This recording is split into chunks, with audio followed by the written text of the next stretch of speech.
never had a shirt with Bigfoot on it, or aliens for that matter.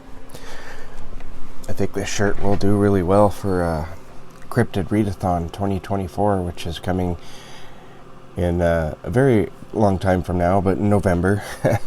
Alright, so welcome everyone. My name is Jason White, and this is Jason's Weird Reads. And if you're not new here, welcome back. Thank you for coming back, my weird friends. So, today I am doing another From the Hip, and this is a recent reads from the hip.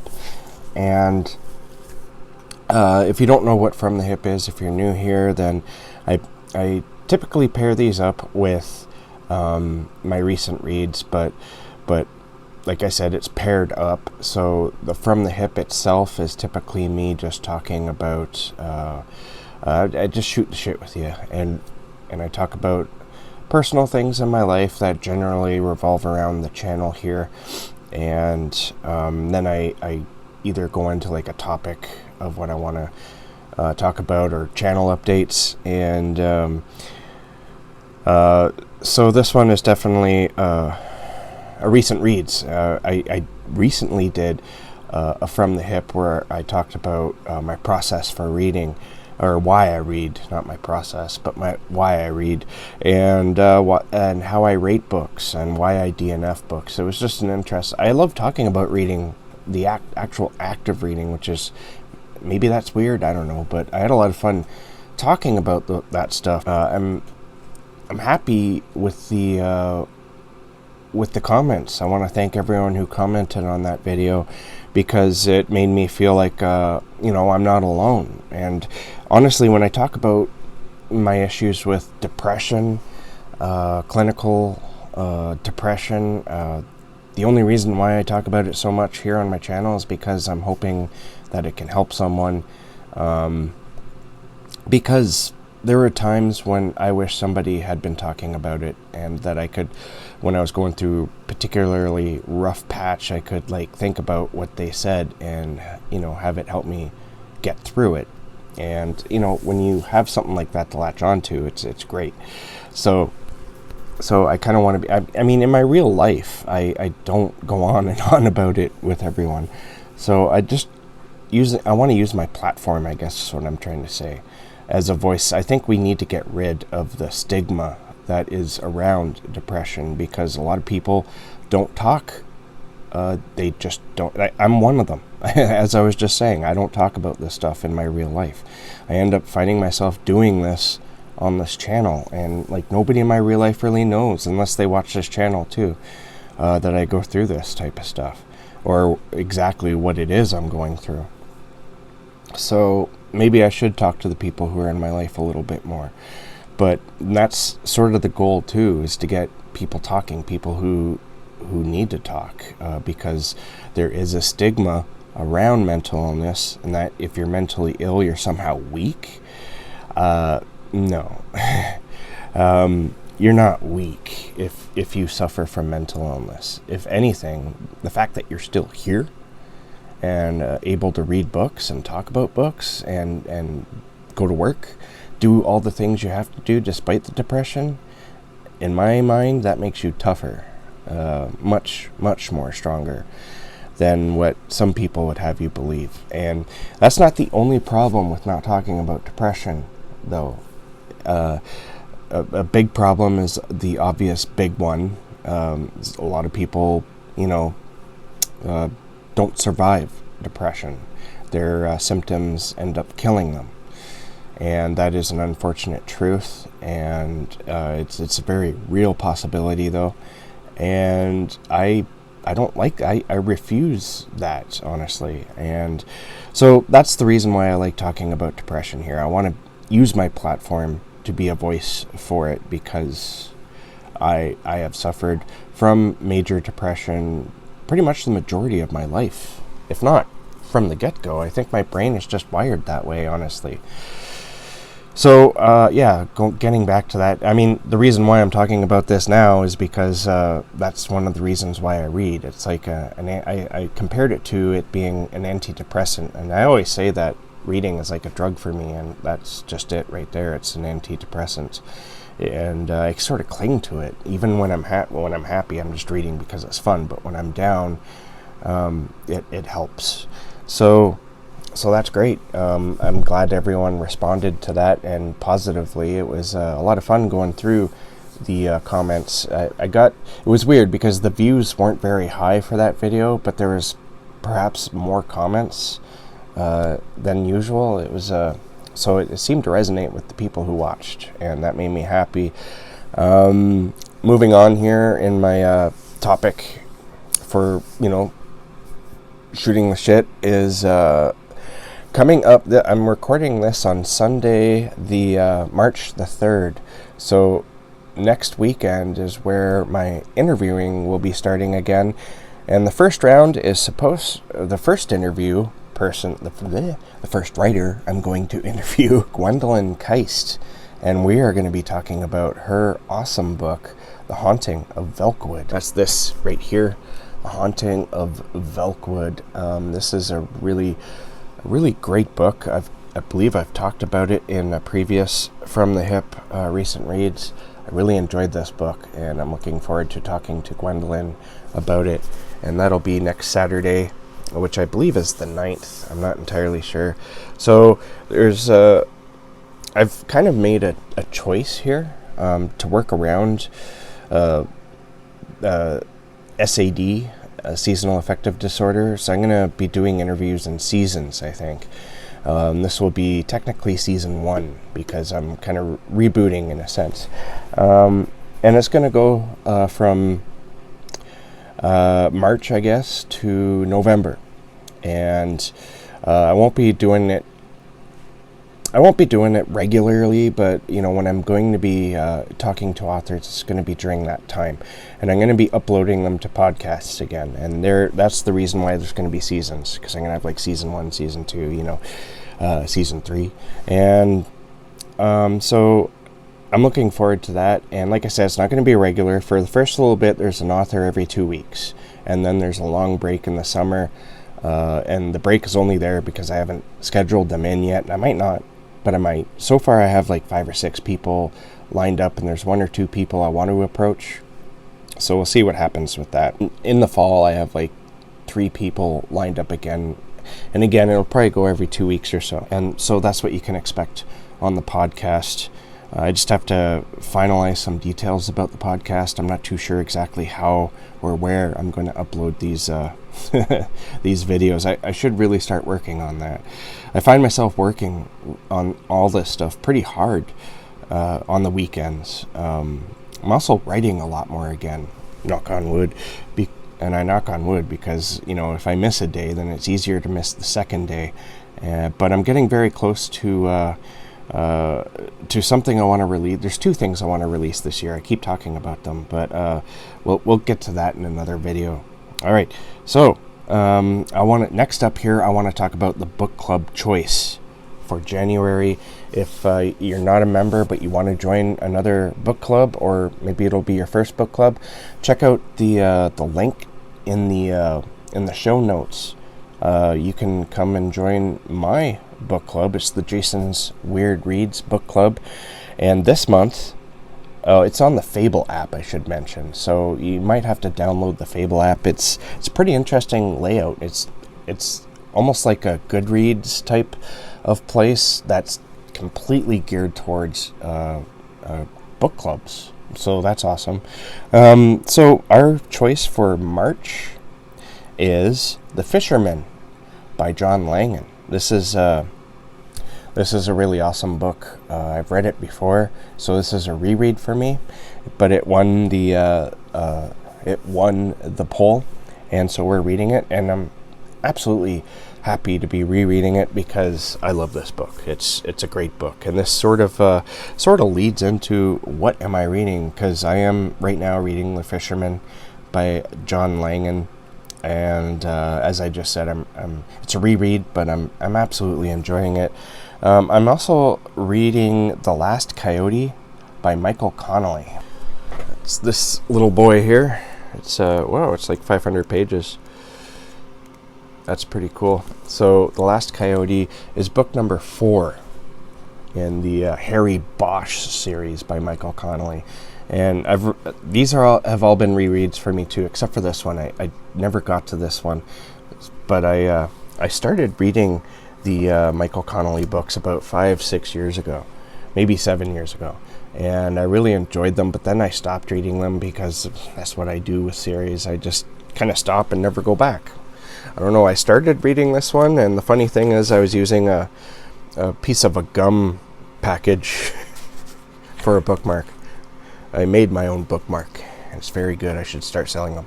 So, The Last Coyote, I don't really want to get too much into the plot because I have a bunch of other Harry Bosch books that I'm going to be getting to in this reading wrap-up.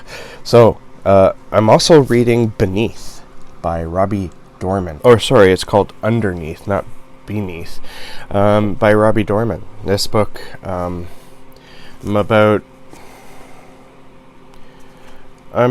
approaching halfway, and this is so far it's a pretty fun book. I really enjoy it. It's Robbie Dorman, so you're gonna find yourself having fun. So far, nothing horrific has happened yet, but it's you know it's leading up to that.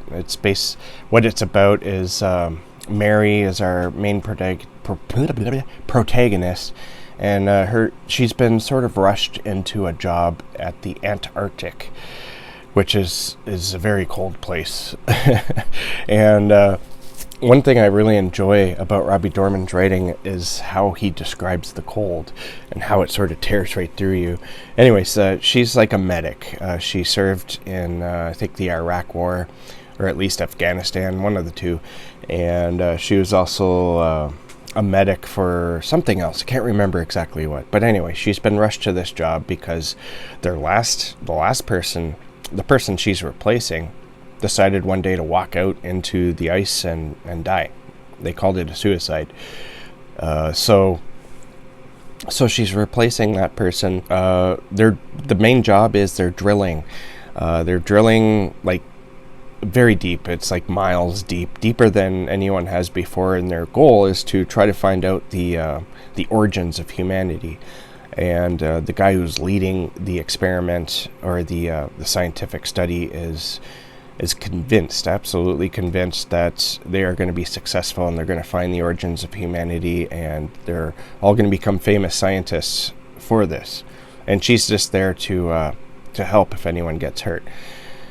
And of course, people do get hurt. I'm just at the point now in this book where they actually reach their goal in the drilling. And so some pretty dark stuff is going to start happening. And I'm looking forward to seeing exactly what it is that happens, because this, from my understanding, is Robbie Dorman's love letter to John Carpenter's The Thing, which is an absolute favorite of mine. So that is going to be awesome. And I can't wait to finish this, to see just where he goes with that. All right, now on to what I have been reading, otherwise known as what I read in February. So this month I only read 6 books. That's not too bad for me. Last month I read 9. That was awesome. But this month, 6. I'm not ashamed. I don't think any booktuber should be ashamed. Even if they read only 2 books, or if they read 30 books, who cares? It's their business. Anyway, beyond that, okay, so I didn't talk about Haunting of Velkwood. I thought I had, but I guess I haven't. So I read The Haunting of Velkwood, and maybe I talked about it in another video. I think it was in my the video that I did for Women in Horror, which I think you should go check out if you haven't, because sometimes, or all the time, women are underrepresented in horror. But I love women writers, and I love Gwendolyn Kiste, and I love The Haunting of Velkwood. This book, I think, is going to make it into the top 10 at the end of the year. It's a fascinating book. It reminds me of so many other things that are like collided into this one book here, and it makes its own its own original idea. It's absolutely crazy in that sense. It's about a street. Now, when I've talked about this book before, I said it was like a town, but it's not a town. It's just a street. It's a newer type of neighborhood. I believe they were going to build it into a subdivision until this thing happened, and everyone had to leave, and not come back. So the whole town, because of this, is pretty much dead now.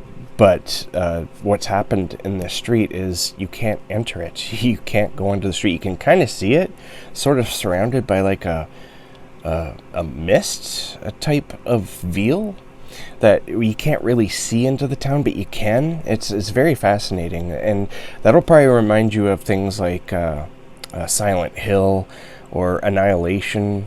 But there's so much more going on in this book. So the main character, she is from that street, and her friend, the main character's name is Talitha, and her friend, another female, another lady, I can't remember her name, I'm going to have to write it down for the interview, but they were like best friends, and they were kind of lovers too. They were from that street, and then this thing happened. I'm not going to get into it because I don't want to spoil it, like all the reasons why this is the way that street is the way it is part of the plot. So I don't really want to get into that. I don't want to spoil anything. So we start off with Talitha, and she's kind of minding her own business, and this researcher, forget his name too, I want to say it's like Thomas or something like that. He knocks on her door or phones her and says, you know what, we are going to be studying, the street of Velkwood. That's the Haunting of Velkwood is the name of the street, or Velkwood is the name of the street. I am totally butchering this.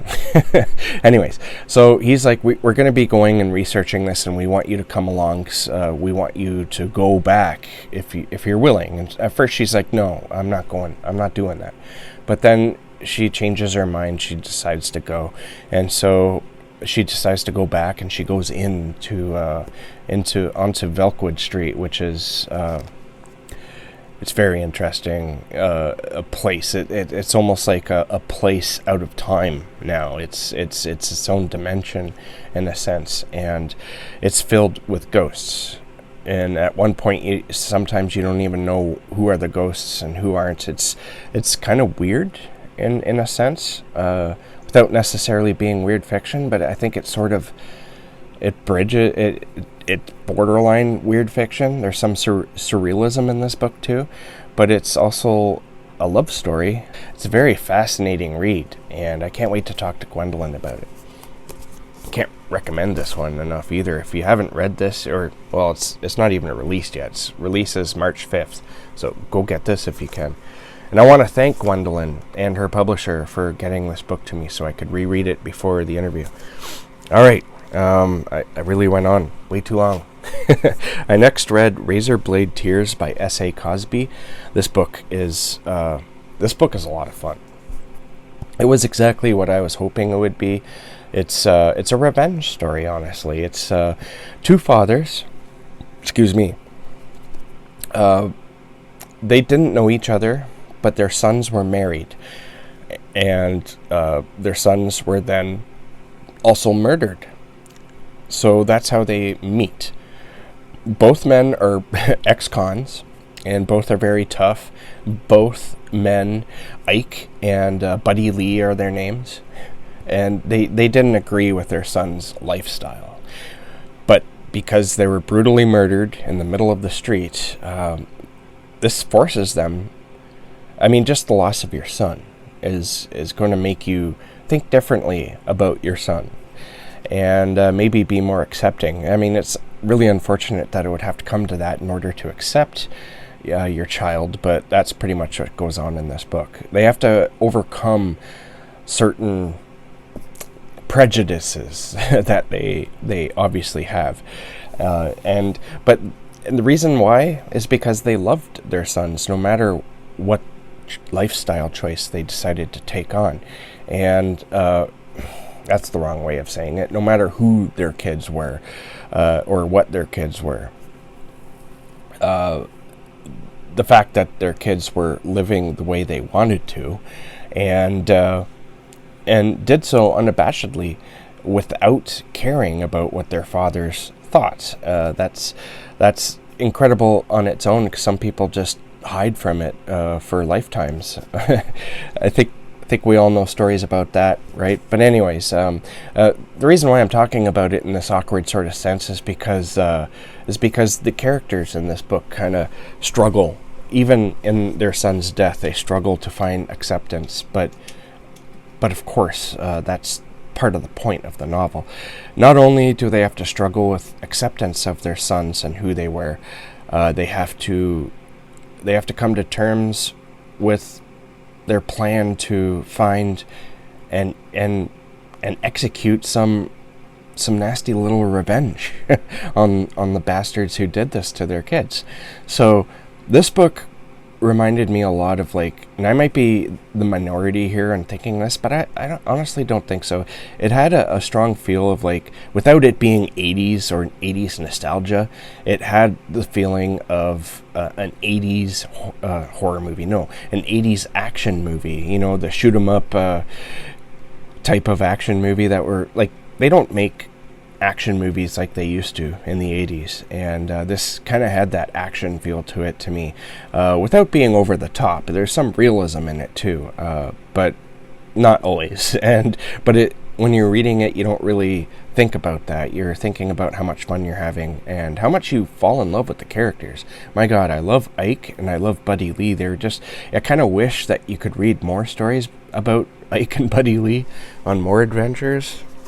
But yeah, I totally recommend this book. This was my first S.A. Cosby, and I'm hoping to read more this year. All right. I also read Holly by Stephen King. This finishes, or at least catches me up to the Holly series as it stands right now. And this book was a lot of fun as well. I was surprised at how much I enjoyed it. The basic premise of this story is people on the street near this university are going missing, and Holly is pulled into it.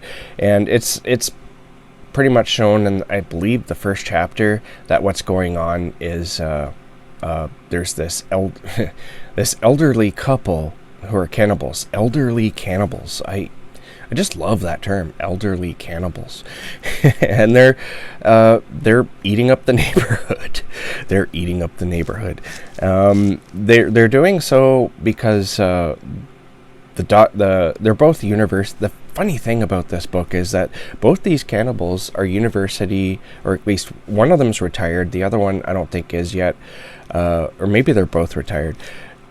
I think they're both retired, but the male university professor, he is like a health, I guess he has a doctorate in health and nutrition, and he is very much he's done some research into cannibalism, and he strongly believes that eating people will help not only cure aging ailments such as sciatica and arthritis pain, but it'll help you live longer. The interesting thing about this book that I really enjoyed was, despite his belief, I mean, you come to realize, and of course it's delusional. He's deluded, and he made his wife deluded. But he strongly believes it to an extent where you're almost following along and thinking that maybe this is just the way it is in this universe. But you come to learn that, no, it's completely delusional. I love that aspect of this book. And the characters were all, like, fun to read. What I also really enjoyed was the structure of this book. You get, like, kidnapping stories here and there, where the old couple you'd go through the process of not only how they get caught, but how they kidnapped their people, the people they're going to eat, and how they sort of trap them. That was all fascinating. It was a very fun read. And Holly, as always, I'm a big fan of Holly. I love Holly. I don't understand why people dislike Holly so much, but I'm a Holly fan, and I really enjoyed this book. So Holly was really, really great.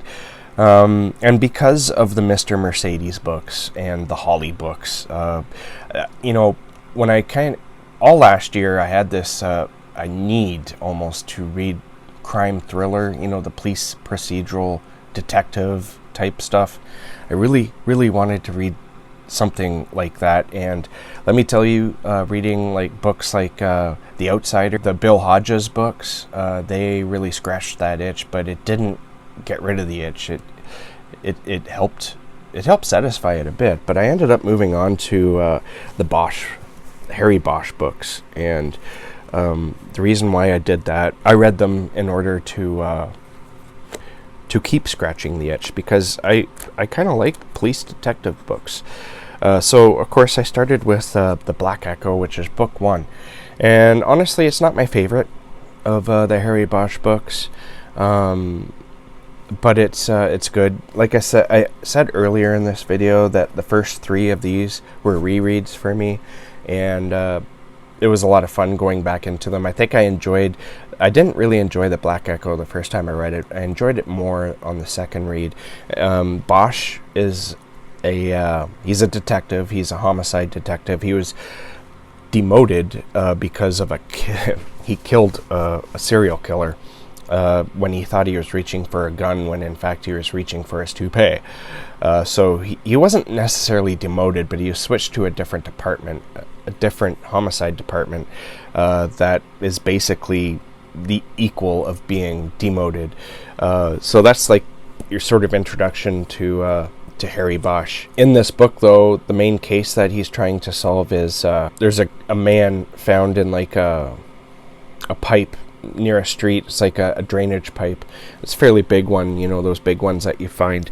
And there's no tracks leading to where this body is. And but there's a needle in his arm. It looks like he did overdose.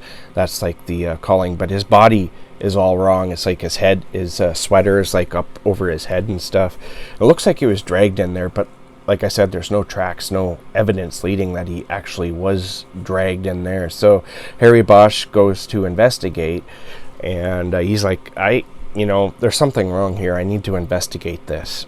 And it leads down to his past of being a tunnel rat during the Vietnam War, because he served in the Vietnam War, and he learns that the identity of this guy that they found in this tunnel, sort of, is also a Vietnam War vet. It used to be one of his comrades, a fellow tunnel rat soldier, and so he also figures out that it wasn't a drug overdose like it looks like. It was a murder, and so that leads you down this dark path. And let me tell you then, these books are kind of grim. They're not the darkest thing I've ever read, but there is a darkness to these books, for sure. The next book is The Black Ice. I would say this is the least of my favorites, but I still enjoyed it. This book is about a cop. This one is the grimmest, actually, because it starts, and trigger warnings for suicide, because this book deals with the main topic, or the main investigation, is a cop that appears to have blown his head off with a shotgun. And so Harry Bosch starts investigating it to make sure, and things aren't adding up. Sort of like with The Black Ice. There's something wrong with this scene here, and so he starts investigating it, which leads him down a rabbit hole of drug cartels and some crazy stuff that happened in Mexico, and a cop who might not be exactly who he said he was. This is a really good book too. I really enjoyed it. Like I said, it's my least favorite, which isn't saying much. It's still a good book. And the weird thing about these books, you don't need to read them in order, at least not that I've noticed. You could probably start anywhere, but if you want to go through the whole Bosch story, then you probably should start at the first. But if you just want to check out a book, you can start anywhere. And this, so far, is my favorite Bosch book. It's number 3. It's The Concrete Blonde. I adore this book. It's so good. This goes back to what is discussed briefly in both these two books. That case that I was talking about, where that got him demoted, and he's sent back to, or he's not sent back, he's sent to a different department. it's the same department, homicide, but it's different like sections, different area, and it's basically the equivalent of being demoted. This is all about that case. It's not a prequel by any means. It's just that this case comes back to haunt him, as the wife of the person he killed, the serial killer he killed, is suing him and the department for damages done to her life. And so you go into a whole court battle in this book. And this was actually the most interesting part I found of this book, was that the court scenes in this are done really well. They're so captivating. I can't believe how good I want to check out his Lincoln Lawyer series now because of how he handled the court case in this book. But the whole case itself is really interesting. The fact that it comes back to nip him in the butt, in present times. All right, so I think I've talked about all this stuff enough. I'm probably running on, I had to stop the video at one point, so I don't know how long I'm at here. So thank you for watching, and if you stayed this long, leave me a little alien ship or a spaceship, and I'll leave you some spaceships in return. Keep being weird, everyone. Keep being safe, and keep being creative. And I'll catch you guys in the next bookish video.